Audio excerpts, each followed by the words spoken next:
დილა მშვიდობით შესრულდა 11 საათი და გაცემა დღის ნეws რომ ებრუნდება პირდაპირ ეთერში. მე ვარ ლელა ბაღდავაძე. ტრამპის ადმინისტრაციის გზავნილები ქართულ ოცნებას და მასთან ერთად ოპოზიციას ამერიკის შეერთებული შტატები ფუნქციონალური დემოკრატიის საოცრებობაზე საუბრობს და საქართველოს პოლიტიკურ მხარეებს დიალოგის და შეთანხმების გზით სიარულის დაწყებისკენ მოუწოდებს. ვიზე მოდის პასუხისმგებლობა ქვეყანაში პოლიტიკური კრიზისის დასრულებაზე, მხოლოდ ქართულ ოცნებაზე თუ ამავე დროს ოპოზიციურ სპექტრზეც და რა შეიძლება იყოს ვაშინგტონის რეაქცია თუ კი მის მოწოდებებს ყურად არავინ იღებს. მაშასე დღეს ამერიკის შეერთებული შტატების გზავნილების შეფასებით დავიწყებთ, თუმცა ვიდრე სტუმრები შემოგვერთებიან, გადავხედოთ ბოლოს სიახლეებს. ეკონომიკისა და მდგრადი განვითარების სამინისტროს ინფორმაციით ბაქო-თბილისი ყარსის ახალი სარკინიგზო ხაზი დღეიდან ოფიციალურად ამოქმედდება. უწყების მიერ გავრცელებულ ინფორმაციაში ნათქვამია, რომ ახალი ხაზი საქართველოს, აზერბაიჯანისა და თურქეთის ერთობლივი სტრატეგიული პროექტია, რომელსაც მნიშვნელოვანი როლი აქვს ევროპასა და აზიას შორის დაკავშირებადობის გაძლიერებაში. უწყების ცნობით რეაბილიტაცია რეკონსტრუქცია ჩაუტარდა 153 კილომეტრს, ხოლო აშენდა 27 კილომეტრის სიგრძის ევროპული სტანდარტების მქონე სარკინიგზო მაგისტრალი.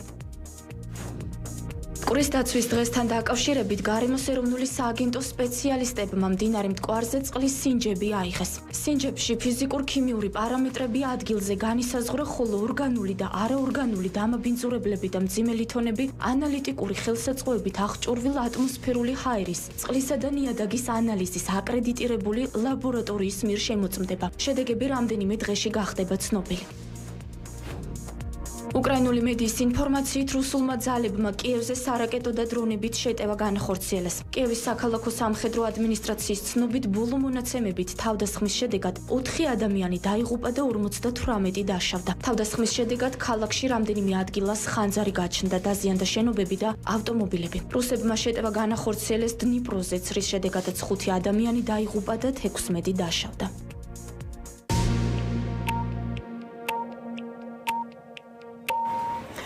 მაშასე კიდევ ერთხელ მოგესალმებით, ეს არის დღის ნეუსრუმი და წარმოგიდგენთ ჩვენს პირველ სტუმარს, ანალიტიკოსი ლელა ჯეჯელავა იმყოფება ჩვენთან ერთად. გამარჯობა ქართულ ლელა და მადლობა სტუმრობისთვის. მოგესალმებით, მშვიდობისა თქვენს მაყურებელს. ქართულ ლელა, გავყვეთ აქტუალურ საკითხებს. პირველ რიგში კი საქართველოში ამერიკის შეერთებული შტატების საელჩოს განცხადება, რომელსაც დიპლომატიური წარმომადგენლობა თბილისში სახელმწიფო დეპარტამენტის დელეგაციის ვიზიტსა და საქართველოს ხელისუფლების თუ ოპოზიციის წარმომადგენლებთან შეხვედრის თაობაზე აქვეყნებს. მოგეხსენებათ, ეს ვიზიტი რამდენიმე დღის წინ გასულ კვირას შედგა. საელჩოს განცხადება ცხადია იქცევს ყურადღებას, ვინაიდან მასში ამერიკულ მხარეს კონკრეტული გზავნილები აქვს, როგორც ქართული ოცნების ხელისუფლების, ისე ოპოზიციის მისამართით და მოდით ამ გზავნილებს ცალ-ცალკე ვისაუბროთ, აი პირველ რიგში კი ავხსნათ სწორედ ის, რას ეუბნებიან ქართულ ოცნებას. ამერიკული მხარე პრეზიდენტ ტრამპის ადმინისტრაციის მხრიდან საქართველოსთან თანამშრომლობის ინტერესს ადასტურებს, თუმცა როგორც ჩანს არა ყველაფრის ფასად, ვაშინგტონის საქართველოში პოლიტიკური პროცესის დაწყებას ელოდება,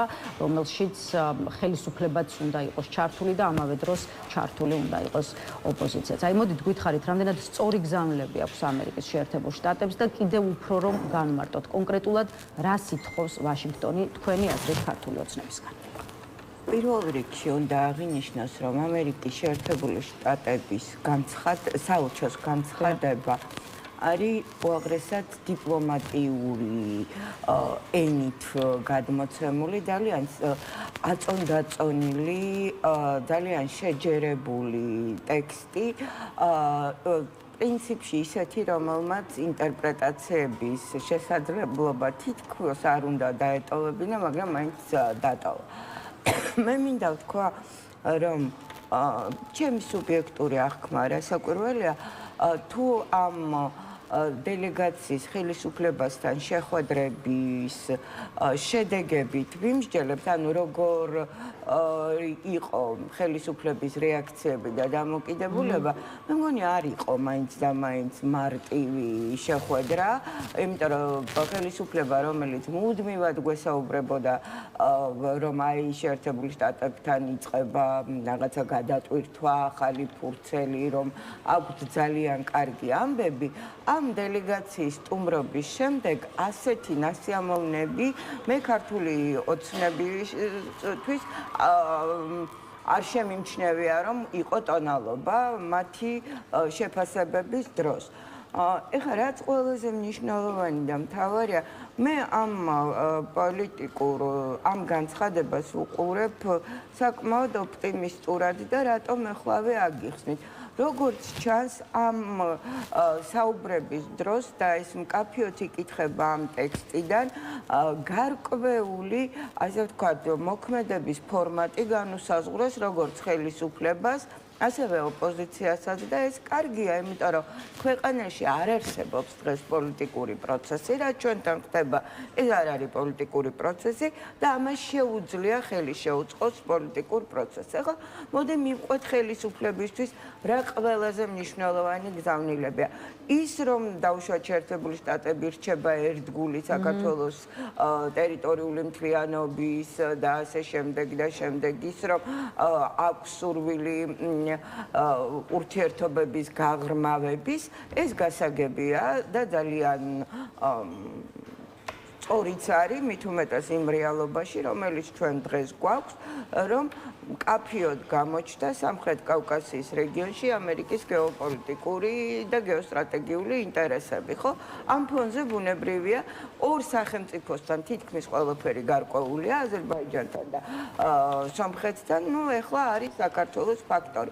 ეს არის განსხვავებული მოცემულობა, როდესაც თუ ადრე დაუშვათ იგივე ყარაბაღის ომამდე, 44 დღიან ომამდე, დასავლეთი და კონკრეტულად შეერთებული შტატებიც რეგიონის პერსპექტივას სწორედ საქართველოს პრიზმიდან უყურებდნენ, ეხლა პირიქით არის უკვე საქართველოს უყურებენ რეგიონში მიმდინარე პროცესების პრიზმიდან. ანუ აქ ჩვენი როლი მკაფიოდ დავიწროვებულია და შესუსტებულია ნამდვილად.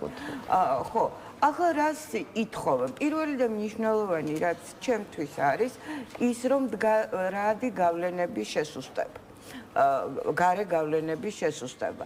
ნუ ამ მდგრად გარე გავლენების შესუსტებაში რა უნდა ვიგულისხმოთ? პირველ რიგში თუ ჩვენ გავითვალისწინებთ რა მედია ფონი იყო შეერთებულ შტატებში ამ დელეგაციის ვიზიტამდე, ეს არის ირანის გავლენების შესუსტება საქართველოში.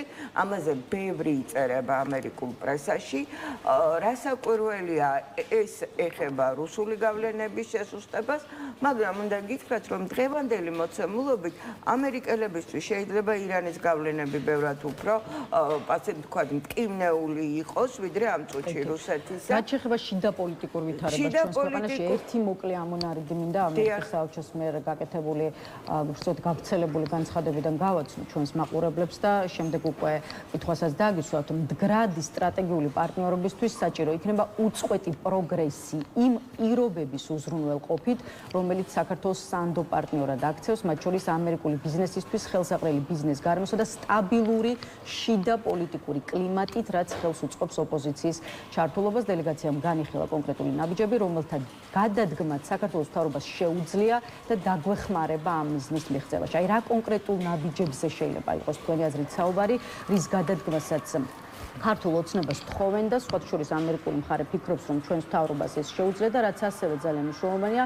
რა იქნება თქვენი აზრით, აი ურთიერთობების გადასატვირთვად ვაშინგტონის მიერ წამოყენებულ ამ პირობებზე თვითონ ქართული ოცნების პირველ რიგში ამერიკული ბიზნესისთვის ხელსაყრელი პირობები, ეს არის ქვეყნის უსაფრთხოება, სადაც არის მინიმუმამდე შეზღუდული სწორედ ამერიკის არაკეთილმოსურნე ქვეყნების გავლენები. ეს არის რუსეთის გავლენები, თუმცა პოლიტიკური სტაბილურობა და ამ თვალსაზრისით ამერიკის შეერთებული შტატების მოთხოვნები რა შეიძლება. პოლიტიკური სტაბილურობა და მეორე ძალიან მნიშვნელოვანი არის ის, რომ ოპოზიციის მონაწილეობა ინსტიტუციებში ეს შეუძლებელი იქნება იმ პირობებში და იმ პოლიტიკის შემთხვევაში, რომელიც დღეს აქვს ქართულ ოცნებას. ანუ ოპოზიციური პარტიების აკრძალვა, მათ შორის ჩამონა ჩამონათვალში, თავად ამ განცხადებაში არსებულ ჩამონათვალში ოპოზიციური პარტიების აკრძალვა ეს სრულად ეწინააღმდეგება იმას. ბუნებრივია პოლიტიკურ სტაბილურობა ვერ იქნება ქვეყანაში, სადაც არსებობენ პოლიტიკური პატიმრები, სადაც ოპოზიციას აქვს დევნის საფრთხე და ვიცით ჩვენ რომ დღეს ყავს პოლიტპატიმრები, რომლებიც ციხეში შედან, გარდა ამისა ვინც გარეთ არის, მათზედაც გარკვეული საქმეებია აღძრული და ეს ყველაფერი არ ქმნის პოლიტიკურ სტაბილურობას ქვეყანაში, რასაც ითხოვს შეერთებული შტატები. გარდა მაგისა, ოპოზიციის ინსტიტუციებში მონაწილეობის შესახებ განცხადება ძალიან საყურადღებოა იმ თვალსაზრისით, რომ დღევანდელი მოცემულობით ეს სრულად შეზღუდული აქვს ხო ოპოზიციას. პარლამენტში ისინი ვეღარ მოხვდებიან და შესაბამისად, ანუ უნდა ვივარაუდოთ, რომ საუბარი შეიძლება ეხებოდეს ახალ არჩევნების, ახალი წესებით ჩატარებას, რაც იყო კიდეც რუბიოს გზავნილში თავის დროზე, როდესაც მან პაკეტი გამოაგზავნა გზავნილი იმისა, თუ რას ითხოვდა შეერთებული შტატები საქართველოს ხელისუფლებისგან ურთიერთობის გადატვირთვისთვის. ამ დელეგაციის, ასე ვთქვათ, ვიზიტის შემდეგ ამ განცხადებაში განსხვავება იმისაგან, რა დაუშვათ იყო გზავნილები მითითებული ადრე სახელმწიფო დეპარტამენტის განცხადებაში, არაფერი რეალურად შეცვლილი არ არის.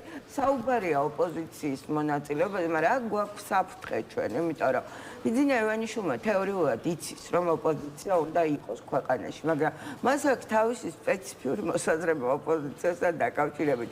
მას უნდა რომ ოპოზიციაც მისივე მორჩილი იყოს. ამიტომ ამ ქვეყანაში ის ოპოზიციად განიხილავს მაგალითად ნეიტრალურ საქართველოს, განიხილავს დიმიტრი ხუნდაძეს ხალხის ძალას, ხო, დიმიტრი ხუნდაძე, იმიტომ გამახსენდება, რომ ყველაზე ხშირად არის ამბოხის მდგომარეობაში, რომლის უფლებაც აქვს, ნებადართული. მას სჭირდება ისეთი ოპოზიცია, რომელიც მეამბოხი იქნება მხოლოდ მისი თანხმობის შემთხვევაში. სხვაგვარად მას ოპოზიციის როლი და ფუნქცია ქვეყანაში თუ მის წინააღმდეგ იქნება მიმართული, მისი რეჟიმის წინააღმდეგ, იმ პოლიტიკის წინააღმდეგ, რომელსაც ის ატარებს, ეს მისთვის მიუღებელია. კიდევ ერთი კითხვა უშუალოდ ქართულ ოცნებასთან დაკავშირებით და შემდეგ ოპოზიციის მისამართით გაჟღერებულ გზავნილებს, აი თქვენ თქვით და გეთანხმებით, რომ ქართული ოცნების წარმომადგენლებს დიდად არ ეტყობათ აღფრთოვანება, როცა საუბრობენ ამერიკულ მხარესთან ბოლო პერიოდში შეხვედრებზე. საბოლოო ჯამში რა მოლოდინის რას უნდა ველოდოთ, მოდით ასე გკითხავთ. უშვებთ იმას, რომ მიუხედავად იმისა, მოსწონს თუ არა ქართულ ოცნებას ის წინაპირობები ხელისუფლება საბოლოოდ წავიდეს იმის შესრულებაზე, რასაც მისგან ამ კონკრეტულ შემთხვევაში ამერიკული მხარე ითხოვს, თუ უფრო უნდა ველოდოთ, რომ ქართული ოცნება ამ კონკრეტული მოთხოვნების გაზიარებაზე უარს იტყვის და ტრამპის ადმინისტრაციასთანაც საბოლოო ჯამში დასრულდება ურთიერთობები ისე როგორც ეს მოხდა ბაიდენის ადმინისტრაციასთან მიმართებაში და არ ვიცი ქართული ოცნება უბრალოდ იტყვის იმას, რომ ტრამპის ხელისუფლებამაც ვერ დაამარცხა deep state. ხო, პრინციპში წინასწარი განწყობები თავიანთი ბირთვული ამომრჩევლისთვის უკვე შექმნილია, რომ ტრამპმა ვერ დაამარცხა deep state და ასეთ შეერთებულ შტატებთან ურთიერთობა, ისევე როგორც ბაიდენის შეერთებულ შტატებთან ურთიერთობა არ არის ქართული ოცნებისთვის ხელსაყრელი. ამ თითქოს შემზადებულია ნიადაგი ამისთვის, მაგრამ მოდი შევხედოთ რეალობას როგორია და რა არჩევანის შესაძლებლობა აქვს. ამ შემთხვევაში მოდი ვისაუბროთ კონკრეტულად ბიძინა ივანიშვილზე, იმიტომ რომ ქართული ოცნების პოლიტიკა მთლიანად ამ ადამიანის, ასე ვთქვათ, უსაფრთხოებაზე და ძალაუფლებაზე აწყობილი და არა სახელმწიფოზე. ხო, ამიტომ ვისაუბროთ რა არჩევანი რჩება ბიძინა ივანიშვილს. შევხედოთ მოვლენებს, რა ხდება უკრაინა-რუსეთის ფრონტზე, შევხედოთ რა ხდება, რა პოლიტიკური პროცესები მინდის თვითონ რუსეთის შიგნით, უკვე აშკარად მწიფდება ძალიან სერიოზული უკმაყოფილება თავად რუსეთში რეჟიმის წინააღმდეგ.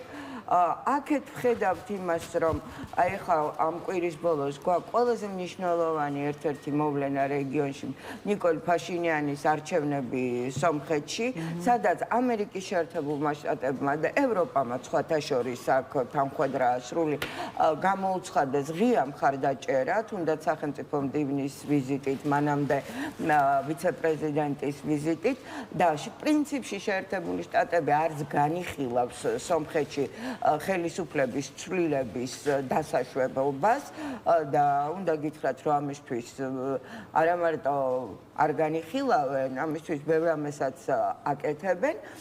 აქედან გამომდინარე, ამის შემდეგ რა არჩევანი ირჩება, როდესაც უკვე ფაშინიანის გამარჯვებით ამერიკა სულ უფრო იმყარებს თავის პოზიციებს სამხრეთ კავკასიაში, ის პირდაპირ უნდა წავიდეს შეერთებული შტატების წინააღმდეგ, რომლის ინტერესების წინააღმდეგ წასვლის რესურსი ამ წუთში რუსეთს არ აქვს. და პრინციპში ირანს თავისი გასჭირვები ქართულ ოცნებასაც ამ ლოგიკით არჩევანი არჩება? არჩევანი რეალურად მათ ყველაზე ცუდი სცენარი დაუშვეს თავისთვის და თუ კიდევ ამ გზით სწავლენ მით უფრო უარესი, იმიტომ რომ ჯერ მათ ჰქონდათ შესაძლებლობა უკრაინაში ომის დაწყების წინ სწორი არჩევანი გააკეთებინათ და მათ ვერ გააკეთეს ეს სწორი გათვლა და სწორი არჩევანი, როდესაც აშკარად და ღიად დაუპირისპირდნენ იმ სახელმწიფოს ხელისუფლებას, რომელიც რეალურად სამამულო ომში იყო ჩართული, ანუ საკუთარი სამშობლოს დასაცავად იბრძოდა, გაიუარესეთ მათთან ძალიან სერიოზულად ურთიერთობები, ამით წავიდნენ წინააღმდეგი მთელი ცივილიზებული სამყაროსი, რომელიც უკრაინას მხარდაჭერას უცხადებდა როგორც რიტორიკის დონეზე, ასევე სხვა ფორმით. ამიტომ აი ხა ნახეთ რა ხდება, აი ეს ღერძი. რუსეთს აი არავის არ უნდა შეექმნას ილუზია. მე მაქვს ჩემი მოგზაურებული მოსაზრება ამასთან დაკავშირებით, როდესაც სომხეთში სამხედრო ინტერვენციაზე, რუსეთის შესაძლო სამხედრო ინტერვენციაზეა საუბარი, რომ დღეს რუსეთი არ არის იმ მდგომარეობაში, რომ ის დაუპირისპირდეს ამერიკის შეერთებული შტატების ინტერესებს. და არც გააკეთებს ამას. რუსეთის ამოცანა იქნება შეერთებულ შტატებთან ვაჭრობის პროცესში, პოლიტიკური ვაჭრობის პროცესში მოიპოვოს უფლება ამ პროცესებში თანამონაწილეობის და აქ ოცნებას ძალიან მწირი არჩევანი აქვს, პრაქტიკულად არაა. რაც შეეხება ქავტოლელა, ამერიკული მხარის გზავნილებს ქართული ოპოზიციური სპექტრისადმი თქვენ ამ თემას და ამ მიმართულებით გარკვეულწილად ისაუბრეთ, თუმცა მინდა რომ უფრო გავშალოთ. აი რას ეუბნება უფრო კონკრეტულად ვაშინგტონი ოპოზიციურ ძალებს და განსაკუთრებით პარტიების იმ ნაწილს, ვინც ბოლო არჩევნებზე, ასე ვთქვათ, ბოიკოტის გზა აირჩია და ბოიკოტის გზას დაადგა და მოკლე ამონარიდი უკვე საელჩოს განცხადების იმ ნაწილიდან, რომელიც უშუალოდ ოპოზიციურ პარტიებს ეხებათ, დელეგაციამ ოპოზიციას გაუზიარა შეერთებული შტატების პოზიცია საქართველოს დემოკრატიულ ინსტიტუტებში ოპოზიციის მონაწილეობის შესახებ. ფუნქციონალური დემოკრატია საჭიროებს პოლიტიკურ ოპოზიციას, რომელიც სახელმწიფო ინსტიტუტებთან ურთიერთობს იმ მოქალაქეების ინტერესების წარმოსაჩენად, რომელმაც მას ხმა მისცეს. პოლიტიკური სტაბილურობა და ოპოზიციის რეალური წარმომადგენლობა იმ ფაქტორებს შორისაა, რომელიც საქართველოს ამერიკული ინვესტიციებისთვის უსაფრთხოების სფეროში თანამშრომლობისა და გრძელვადიანი სტრატეგიული პარტნიორობისთვის სანდო პარტნიორად აქცევს. ეს არის სწორედ საელჩოს განცხადების ის ნაწილი, რომელიც მიემართება ოპოზიციურ ძალებს. არის თუ არა ეს მოწოდება იმის თაობაზე, რომ ბოიკოტი დასრულდეს და მოსწონს თუ არა ოპოზიციას საარჩევნო, ასე ვთქვათ, პირობები არჩევნებში შევიდეს. საქმე იმაშია, რომ ბოიკოტი რა დასრულდეს, დღეს ბოიკოტის დასრულებით ოპოზიცია ვერ მიიღებს, ვერ მოხდება ვერანაირად და ვერ მიიღებს მონაწილეობას ინსტიტუციების ფუნქციობაში, ხო? იმიტომ რომ პარლამენტში მათი შესვლის შანსი, ვინც ბოიკოტშია, პრაქტიკულად გამორიცხულია, არ არსებობს, ხო? ეს როგორ უნდა მოხდეს ჩახსნილი სიების და გაუქმებული მანდატების პირობებში. ეს მე მგონია, რომ ახალი არჩევნების შემთხვევაში და პირობებში არის ამერიკელების რჩევა, რომ ოპოზიციამ აუცილებლად უნდა მიიღოს მონაწილეობა არჩევნებში. ეხლა არავინ არ ამბობს იმას, როდესაც იქ ლაპარაკია იმაზე, რომ ამერიკის შეერთებულ შტატებს ჭირდება სანდო პარტნიორი აქ თავისი ინტერესების განსახორციელებლად, პირველ რიგში ამერიკულ ბიზნესისთვის მნიშვნელოვანია სამართლიანი სასამართლოს თემა. ესეა ინვესტიციები, სადაც შედის, იქ სასამართლოს საკითხი არის ერთ-ერთი უმნიშვნელოვანესი.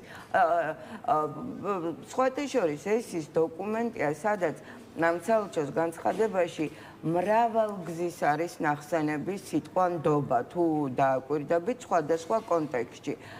ეს არის გამოძახილი იმისა, რომ ბიძინა ივანიშვილს როგორც პარტნიორს ესე პერსონალურად არ ენდობიან და მათ აქვს ნდობა ინსტიტუციების. ამიტომ ამ განცხადებაში ნათლად ჩანს, რომ შეერთებული შტატები ითხოვს ინსტიტუციების გამართულ მოქმედებას და იქ დაუშვათ დემოკრატიულობას.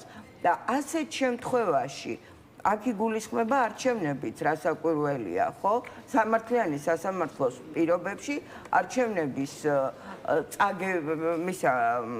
წაგება ძალიან რთულია, თუ ოპოზიცია იქნება კონსოლიდირებული და კონცენტრირებული გამარჯვებაზე. აქედან გამომდინარე, ეს ეხლა იქ ყველაფერი არ დაგვიწერეს ამ განცხადებაში, რომ სასამართლო უნდა გაიმართოს, რომ აუცილებელი ესეც კითხვა, სჯობდა თუ არა ამერიკული მხარე უფრო კონკრეტული ყოფილიყო, ანუ ამ ყველაფერზე ესაუბრა არა შეფარვით და ირიბად, არამედ ღიად. იცით რა შესაქმე, მე ვფიქრობ, რომ ეს დელეგაცია თავისი უფლებამოსილებით იყო საკმაოდ, ასე ვთქვათ, შემოფარგლული. აი კონკრეტიკაზე მე ვფიქრობ, იქნება საუბარი შემდგომ შეხვედრებზე, იქიდან გამომდინარე, როგორ პოზიციას დაიკავებს, მათ შორის საქართველოს დღევანდელი ხელისუფლება. ანუ რა ნაბიჯებს გადადგამს. ეხლა, როდესაც შენ იმ ამერიკელების წასვლის შემდეგვე იწყებ მოქმედებას ქვეყანაში რეალურად ცენზურა, ხო, რაც არის ეს რაც გუშინდლიდან დაიწყო სიძულვილის ენის მონიტორინგის კარგ თემამდე მიხვედით და სიძულვილის ენა ეს დამოუკიდებლად არც სიყვარულის ენა არსებობს, არც სიძულვილის ენა არ არსებობს. სიძულვილის ენა ასახავს ქვეყანაში არსებულ ემოციურ ფონს. დიახ, სადაც სიძულვილი როგორც ემოცია, ასევე აგრესია არის ძალიან მოჭარბებული, რაც არის ძალიან ცუდი. ახლა მე ამას რომ მონიტორინგი შველოდეს ამ სიძულვილის ენა როგორც არ უნდა შეზღუდო, ის არსებობს მხოლოდ იმიტომ, რომ სიძულვილი იწვევს ამას, რომელიც ემოცია. არაფერს არ რაშია პრობლემის გადაჭრის მათ გონიათ, რომ ეს არის კიდევ ერთი გზა დაშინებისა მოსახლეობის, რათა მათში გააჩინონ შიში, რომ სოციალურ ქსელშიც არ გამოხატონ თავისი უკმაყოფილება ხელისუფლების მიმართ, რასაკვირველია, თორე თავად ისე ხშირად და ისე მოქნილად იყენებენ ხოლმე ამ სიძულვილის ენას თავადის პირები, ვინც ეს აგრძალა ახლა, რომ მეტი რა გითხრათ, მაგრამ ამითი რამდენად მიაღწევენ შედეგს, ეს სხვა საკითხია. ეს სიძულვილის მიზეზი თუ არ მოისპო, სიტყვიდან ქმედებაში გადავა. ვირტუალურ სამყაროში გაფანტული, ანუ ამ მეტასივრცეში დაღურილი ეს სიძულვილი აკავებს და რეალურად იმას, რომ ეს არ გადმოსულიყო გარეთ, რეალურ ცხოვრებაში. და მე არ ვიცი, რატომ მოუნდათ მაინც და მაინც, რომ ეს გადმოვიდეს რეალურ ცხოვრებაში. ეს მათთვისაც არ არის კარგის მომტანი პირველ რიგში, იმიტომ რომ რასაკვირველია, ძალიან ცუდი არის. მეც არაერთ გზის გამხდარვა ამის სიმსხვერპლი და ყველას გამოგვიცდია ალბათ, ხო? სხვა შორის, რადგან ამ თემამდე მოვედით, გუშინ მამუკა მდინარაძეს დაუსვეს ჟურნალისტებმა კითხვა, მას ბრიფინგი ჰქონდა, არის თუ არა სიტყვა აკაცუკი, მაგალითად სიტყვა აკაცუკი ოპონენტების მიმართ სიძულვის ენის გამოხატვა, რაზეც სახელმწიფო მინისტრის პასუხი იყო, რომ ეს არ არის ცუდი სიტყვა, აკაცუკი მე არ მგონია ცუდი სიტყვა, უბრალოდ თქვენ გწყინთ აკაცუკობაო, ასეთი იყო მისი პასუხი და მამუკა მდინარაძე, რადგან ვახსენეთ, მისი კიდევ ერთი განცხადება, რომელიც ასევე გუშინ პრესკონფერენციაზე მოვისმინეთ, ის ამტკიცებს, რომ არ აპირებენ ზდიონ news feeds. ჯამში რა შედეგებამდე მივალთ, იმიტომ რომ 10 კაცის შემადგენლობით შეუდგა შინაგან საქმეთა სამინისტროს შესაბამისი სამმართველო მუშაობა და აქვე სხვა შორის გუშინ სალომე ზურაბიშვილმაც განაცხადა, რომ ახლა იმ წერტილს მივახციეთ, როდესაც ან საკუთარი თავი უნდა გადავარჩინოთ, ან დიქტატურას დავემორჩილოთ. აი ბრძოლის რა გზები და საშუალებები რჩება კრიტიკულად განწყობილ მოქალაქეებს იმისთვის, რომ საკუთარი პროტესტი გამოხატონ. ის 10 კაცი ნამდვილად ეყოფა ალბათ 100-თან შეიძლება ცოტა მეტ ძალიან აქტიურ ასე ვთქვათ პოლიტიკოს ან მოქალაქეს რომლის პოზიციონირებაც ხელს და ნერვს უშლის ქართული ოცნების ხელისუფლებას. ახლა გასაგებია რომ ის 10 კაცი ვერ გააკონტროლებს ყველა სოციალურ პლატფორმას და ყველას არ ჩაყავა, მაგრამ ეს შესაძლებლობას ქმნის 37 წლის სცენარის ამოქმედებისას, როდესაც ადამიანები ერთმანეთს და ის 10 კაცი კი არ გააკონტროლებს უკვე იმ ტროლბოტების სისტემა, რომელიც მათ ჰქონდათ და პრაქტიკულად ეს ინდუსტრიაა რეალური, აი უზარმაზარი. ამ ტროლბოტებს დააწერინებენ საჩივრებს ვიღაც ადამიანებზე, ხო ისინი გააკონტროლებენ დიდი ალბათობით და ასე რომ ეს იქნება ადამიანების ერთმანეთზე შურისძიების, ერთმანეთზე ჟანდარმერია და გინების პოლიცია ეს მხოლოდ ორია იმ ათეულობით შეფასებას შორის. ხო, რასაკვირველია ეს ძალიან როგორ გითხრათ, ჩემი აზრით ეს არის გადაწყვეტილება, რომელიც სრულად არაეფექტური იქნება მათ შორის ხელისუფლებისთვისაც, იმიტომ რომ ეს კიდევ უფრო მეტ აგრესიას გამოიწვევს საზოგადოებაში. თუ აინტერესებთ რა არის სიძულვილის მთავარი მიზეზი, რა იწვევს ყველაზე მეტად, ეს არის უსამართლობის განცდა. ყველა ადამიანს, ვინც არ უნდა იყოს ის, ყველაზე მეტად შეურაცხყოფს უსამართლობა და აქედან გამომდინარე არის ეს პასუხი უსამართლობაზე, ეს სიძულვილის ენა. მადლობა ქავტო ლელა იმისთვის რომ იყავით ჩვენი სტუმარი ლელა ჯეჯელავას დავუმშვიდობებით. ახლა რეკლამის შემდეგ კიდევ ერთი სტუმარი შემოგვერთება, ასე რომ დარჩით ჩვენთან.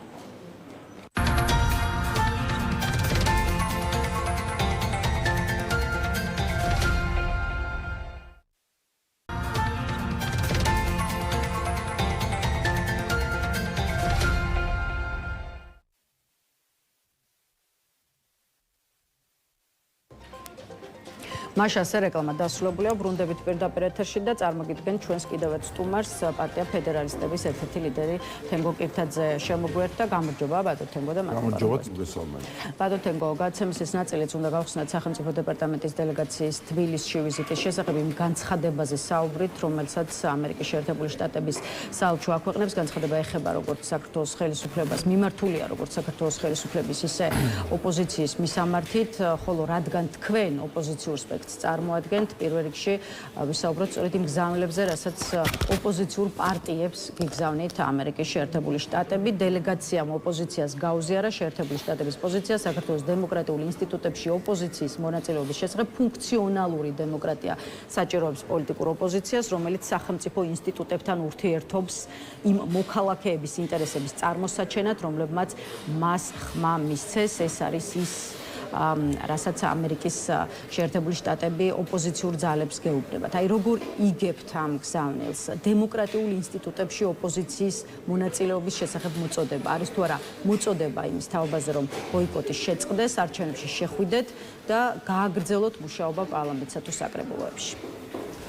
მთავარი ამერიკის შეერთებული შტატების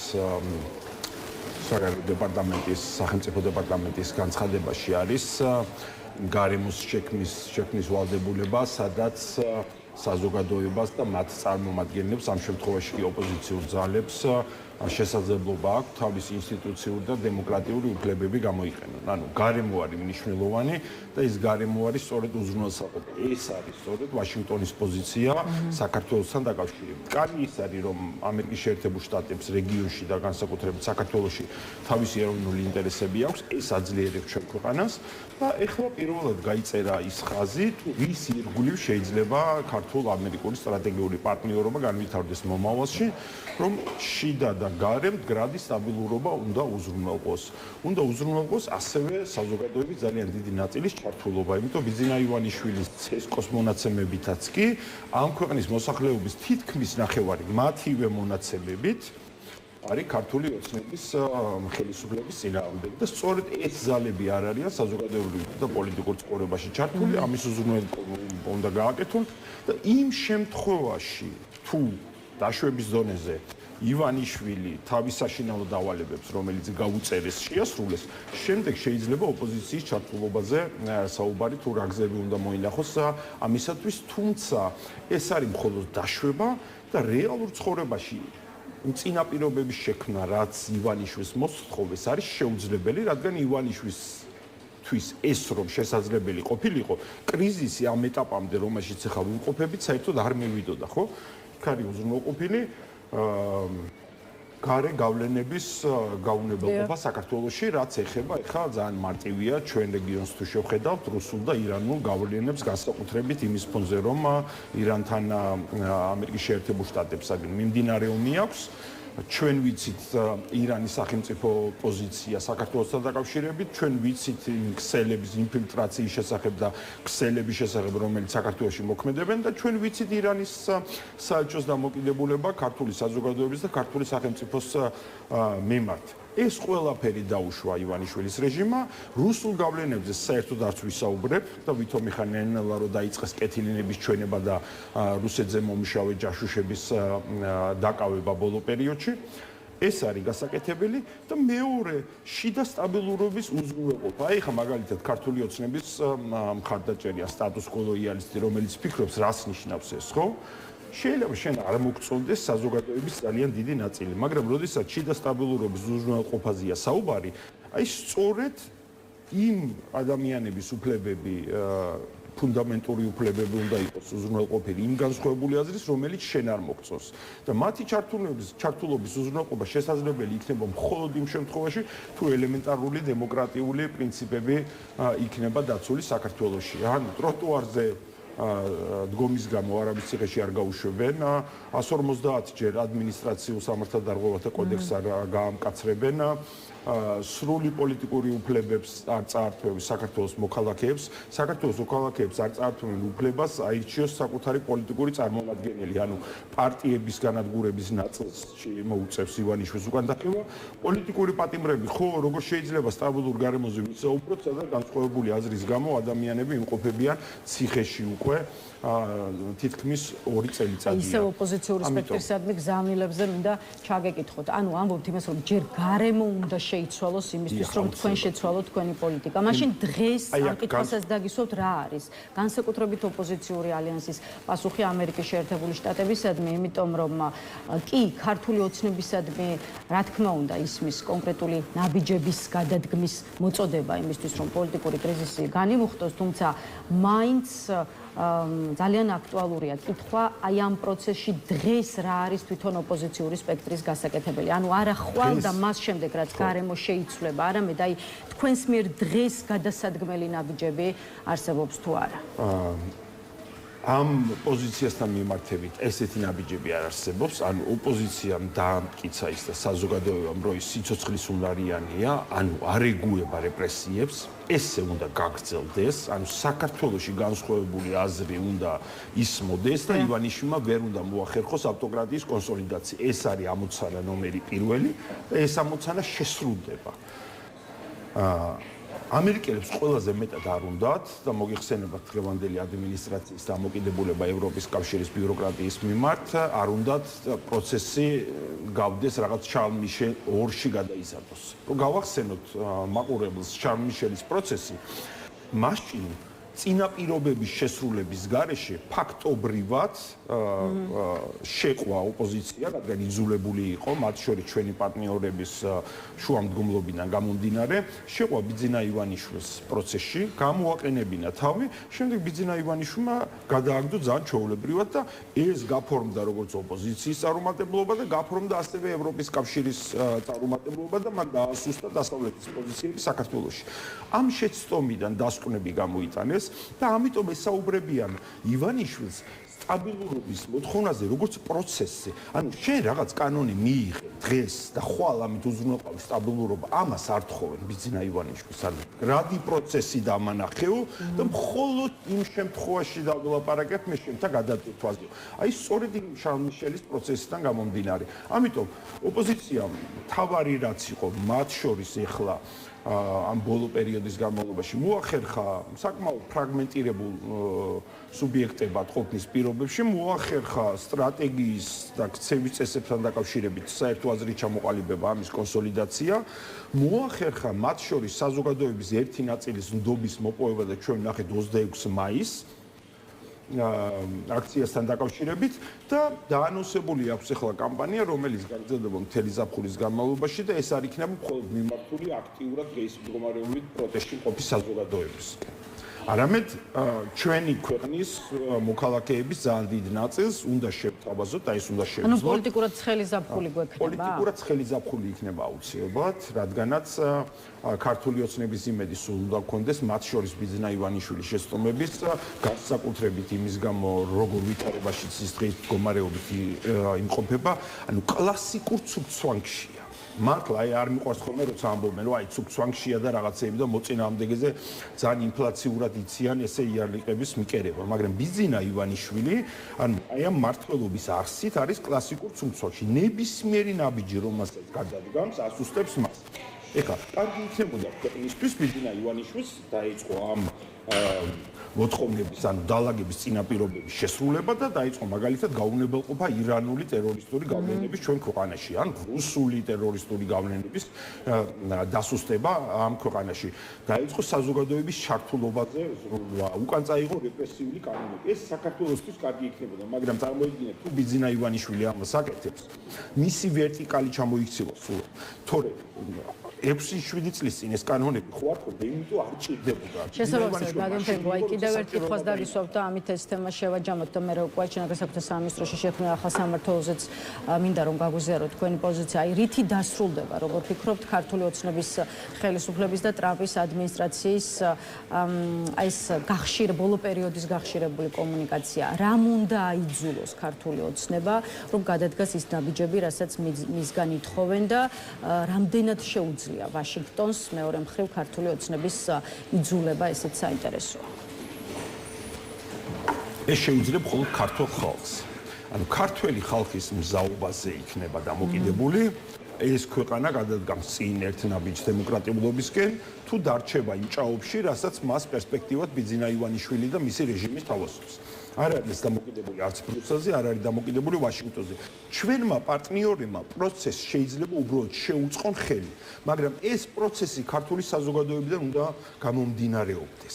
არ იქნება ქართული საზოგადოებიდან გამომდინარე პროცესი, ვერაფერს ვერ გადადეხავს ვაშინგტონი. მაშინ ისევე როგორც რიგ სხვა ავტოკრატიულ ქვეყნებთან, სადაც თანამშრომლობის საჭიროება არის, იქ ექნებათ თანამშრომლობა პირობითად, მაგალითად, არ ვიცი, ენერგეტიკულ საკითხებში, ან შუადერეფნის საკითხებში, მე არ ვარ ეხლა ძალიან განსაკუთრებული წარმოდგენის საქართველოს საჭიროებაზე, ან უშუალოდ ახლო მომავალში, იმიტომ ჩვენ შესაძლოა შუადერეფნის თვითებზე ვსაუბრობთ პერსპექტივაზე, როგორც ჩრდილოეთი გზის ჩამონაცვლებელის, რადგან საქართველოში დღეის მდგომარეობით ამ მარშრუტის სრულად ამოქმედებისთვის მიახლოებული ინფრასტრუქტურაც კი არ გაგვაჩნია და ესეც ერთი დიდი დანაშაულია, მათ შორის, როცა ძალაუფლებაში ხარ 14 წლის განმავლობაში და ელემენტარული ინფრასტრუქტურის მოწყობას ვერ ახერხებ, იმიტომ რომ ქვეყანას ჰქონდეს ესეთი მნიშვნელოვანი ნაბიჯის გადადგმის საშუალება. დაგვრჩა, ამიტომ ახლა სიძულვილისენის შემცველი განცხადებების მონიტორინგს როგორ უყურებთ? ეს გითხარით და მეტიც არა მხოლოდ მონიტორინგს, არამედ ამერიდან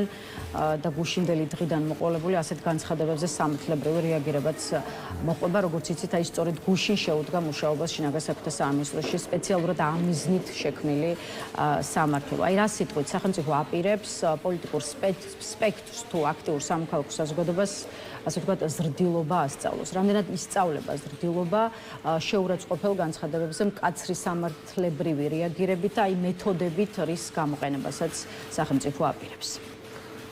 ნორმალურ გარემოში ჩვენ შეგვეძლო აი ეს ძალიან ცუდი გადაწყვეტილება სამართლებრივად გაგვერჩია და იქ შეიძლება საზოგადოებისთვის და ექსპერტებისთვისაც საინტერესო მოსასმენი ყოფილიყო ეს არგუმენტების ჭიდილი. მაგრამ იმ გარემოში, რომელსაც ჩვენ ვიმყოფებით, შემზღუდავი კანონი ნომერი 357 იარსებებს თუ არ იარსებებს, ან ნულოვანი მნიშვნელობა აქვს. ანუ ამ კანონს ჩვეულებრივად ჩემი გადასახედიდან სრული უგულოება შეხვდება, საზოგადოებიდან შეხვდება დაცინვა, მიუხედავად თავისი შემზღუდავი არსისა და მსუსხავი ეფექტისა, უკვე იქამდე მივედით და ვერ იმუშავებს. ანუ პოლიტიკური ოპონენტებისთვის გამოიყენებს, მაგრამ პოლიტიკური ოპონენტების დევნისთვის ხო ყველა მექანიზმი გააჩნდა ისედაც. ანუ დღის მდგომარეობით რა არაჯარიმებდა, ციხეში არ უშვებდა ადამიანებს სოციალურ ქსელში გამოთქმული მოსაზრებების გამო, თუნდაც იყოს ის წვავე და პოლარიზება. აკეთებდა ამას ჩვეულებრივად. ეს არის უბრალოდ ისევ თავისი ვერტიკალისთვის გზავნილი, რომ აი მე კი არ დავნებდი, ანუ თქვენ ჩემი მხარე უნდა დაიჭიროთ, მე ისე ვიბძვი და ამათ როდესღაც ჩამოვშლი ამ წინააღმდეგობას. იმიტომ წინააღმდეგობა არის პრობლემა. საქართველოში არსებობს კანონი, რომელიც გარკვეული ადამიანებისგან, ანუ ნაწილი საზოგადოებისგან ითხოვს წინასწარ შეთანხმებას სახელმწიფოსთან, შეუძლია თუ არა მას გამოვიდეს სახლიდან. აი მეც კი არ ნიშნავს ტროტუარზე ხალხის დაჭერისისა. თუ შენ სავალ ნაწილზე გადაადგილების უფლება არ გაქვს და ტროტუარზე დგომის უფლება არ გაქვს, ეს ნიშნავს, რომ შენ სახელმწიფოსთან ამ შემთხვევაში რეჟიმთან უნდა შეათანხმო, სახლიდან გამოდიხარ თუ არ გამოდიხარ, ხო? ეს კანონი მოქმედებს უკვე თუ არ ვცდები დეკემბრიდან, 9 წელიწადი გავიდა. და რა შეხედოს ყოველ საღამოს ნებისმიერმა რეჟიმის მხარდაჭერმა გაიაროს რუსთავაზე დასფორა ეს ხალხი. გადოდეგო ბოლოს სრულიად განსხვავებული თემა და ამით დავასრულოთ. გუშინ შეგვატყობინა სამართალდამცავი სტრუქტურების კოორდინაციის საკითხებში სახელმწიფო მინისტრმა მამუკა მდინარაძემ, რომ უკანონო კრიპტომაინინგის აღმოფხვის მიზნით სვანეთში დაიწყება გამრიცხველიანების პროცესი. აი რა სიტყვით დაგვიანებულ, თუმცა აუცილებლად ნაბიჯად აფასებენ მიღებულ გაწყვეტილებას ეკონომიკური ექსპერტები. რა მიიყვანა მთავრობა ამ გადაწყვეტილებამდე ახლა თქვენი აზრით, როცა ამ პრობლემაზე წლებია საუბარია და მეორე მხრივ რა შუაშია სამართალდამცავი უწყებების კოორდინაციის საკითხებში სახელმწიფო მინისტრი ამ ამბავთან, ანუ რატომ გავიგეთ თქვენი აზრით გადაწყვეტილების შესახებ მამუკა მდინარაძისგან? ხო, ეხლა ვარაუდები ცოტა შეიძლება შორს აგვიყვანოს, იმიტომ ძალიან ბევრი მიზეზი შეიძლება კონდეს ეს საზოგადოებისთვის ახალი პრობლემა ხო არ არის. ჩვენ წლების განმავლობაში გვესმის, რომ სვანეთში თემი შეიკრიბა და ხაზზე დაიფიცა, რომ კრიპტომაინინგი შეეშვებოდა, იმიტომ ელექტროენერგიის მოხმარება ძალიან მაღალი იყო.